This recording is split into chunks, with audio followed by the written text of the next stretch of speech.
hazırlamış sunmuş olduğu 3, 2, 1 Doğaçlama Komedi Show'a hoş geldiniz. Ne alaka hayır? Böyle dur tamam. 30 binden aşağı çalışmam. Sen kaç vereceksin?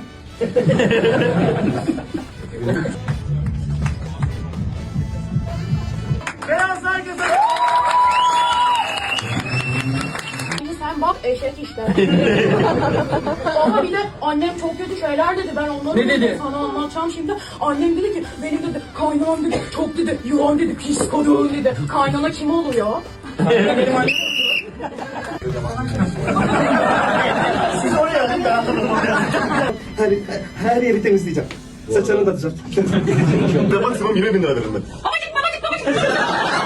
Yumuşak, asabi mi yumuşak yalaka mı? Yumuşak asabi olamam. Olamaz.